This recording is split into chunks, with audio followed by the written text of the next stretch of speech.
আজ আমি আপনাদেরকে এই ভূমির বিরুদ্ধে পরিচালিত এক গভীর সুদূরপ্রসারী ষড়যন্ত্র সম্পর্কে সতর্ক করতে চাই। ভারতের সামরিক বিশ্লেষকদের বিভিন্ন দলিল, নথি ও ভিডিও পর্যবেক্ষণ করলে একটি বিষয় বারবার সামনে আসে। বাংলাদেশের রংপুর বিভাগ তাদের কৌশলগত হিসাব নিকাশের বিশেষ গুরুত্ব পায়। কিন্তু কেন? কারণ এর পিছনে রয়েছে ভারতের নিজস্ব একটি বড় দুর্বলতা। শিলিগুড়ি করিডর, যা চিকেন নেক নামে পরিচিত, মাত্র 22 কিলোমিটার প্রশস্ত এই সরু ভূখণ্ডই ভারতের মূল ভূখণ্ডের সঙ্গে তার উত্তর পূর্বাঞ্চলের 7টি রাজ্যের একমাত্র স্থল সংযোগ। যুদ্ধকালীন পরিস্থিতিতে যদি কোনোভাবে এই করিডর অকার্যকর হয়ে পড়ে, তাহলে উত্তর পূর্বাঞ্চলে সামরিক রসদ ও যোগাযোগ বজায় রাখা ভারতের জন্য অত্যন্ত কঠিন হয়ে যাবে। বিভিন্ন সামরিক বিশ্লেষণ করলে দেখা যায়, সেই ঝুঁকি মোকাবেলায় একটি বিকল্প হিসেবে বাংলাদেশের রংপুর অঞ্চলকে বিবেচনা করা হয়। এটি তাদের কৌশলগত চিন্তার অংশ, কিন্তু বাস্তবতা চিত্র আরও উদ্বেগজনক। আগস্ট বিপ্লবের পর থেকে রংপুর অঞ্চলে ধারাবাহিকভাবে বড় বড় সমাবেশ অনুষ্ঠিত হয়েছে। বিভিন্ন সূত্রে দাবি করা হচ্ছে, দেশের নানা স্থান থেকে হিন্দু জনগোষ্ঠীকে এই কৌশলগত এলাকায় পুনর্বাসনের প্রক্রিয়া চলছে। সেই ধারাবাহিকতায় রংপুর বিভাগের গাইবান্ধা জেলার পলাশবাড়িতে নির্মাণ করা হচ্ছে বিশাল রাম মূর্তি ও কৃষ্ণ মূর্তি। একই এলাকায় আয়োজন করা হয়েছে গীতা মহোৎসব, যেখানে উপস্থিত ছিলেন ভারতীয় কূটনৈতিক প্রতিনিধিরাও। একটু গভীরভাবে চিন্তা করুন, বাংলাদেশের হিন্দু সম্প্রদায় তাদের ধর্মীয় অনুষ্ঠান পালন করবে, এটি তাদের সাংবিধানিক অধিকার। কিন্তু প্রশ্ন হলো, একটি বিদেশি রাষ্ট্রের কূটনৈতিক প্রতিনিধি কেন এমন একটি অনুষ্ঠানে উপস্থিত থাকবেন? এবার ভূগোলের দিকে তাকানো যাক। পলাশবাড়ি উপজেলা 2011 সালের আদমশুমারির তথ্য অনুযায়ী এখানে হিন্দু জনসংখ্যা 6.4% এবং মুসলিম জনসংখ্যা 92.48%। অর্থাৎ এটি দেশের অন্যতম কম হিন্দু অধ্যাসিত এলাকা। তাহলে এমন একটি এলাকায় কেন বারবার বেছে নেওয়া হচ্ছে?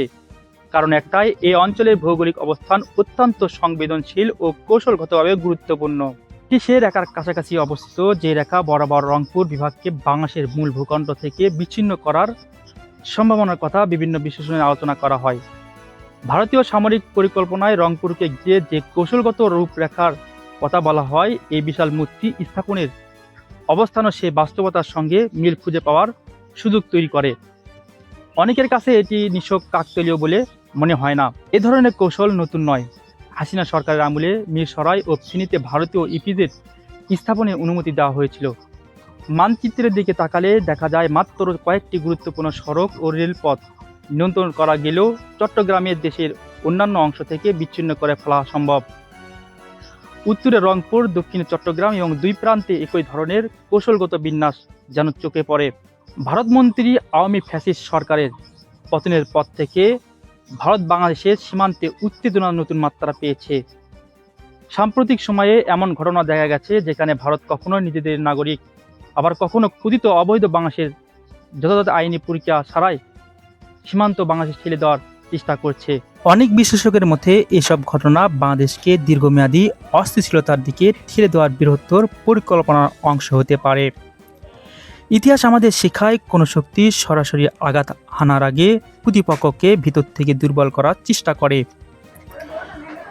মুসলিম উম্মার জন্য এ শিক্ষা অত্যন্ত গুরুত্বপূর্ণ।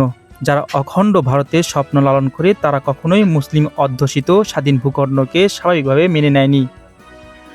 ভবিষ্যতেও নেবে কিনা সেটি নিয়ে প্রশ্ন থেকে যায়। এই মূর্তিগুলো তাদের কাছে কোনো ধর্মীয় প্রতীক কিনা, নাকি বৃহত্তর কোনো কৌশলগত অর্থ বাস্তবায়নের অংশ? সেই প্রশ্ন আজ অনেক মানুষের মনে ঘুরপাক খাচ্ছে। আমরা এই দেশের জনগণ, আলেম ওলামা ও সচেতন নাগরিকদের প্রতি আহ্বান জানাই, ঐক্যবদ্ধ হন, সজাগ থাকুন এবং দেশের সার্বভৌমত্ব ও নিরাপত্তার সঙ্গে সংশ্লিষ্ট যে কোনো বিষয় গভীরভাবে পর্যবেক্ষণ করুন। যদি কোনো ষড়যন্ত্র থেকে থাকে, তবে তা জনগণের সচেতনতা ও ঐক্যের মাধ্যমে প্রতিহত করা সম্ভব।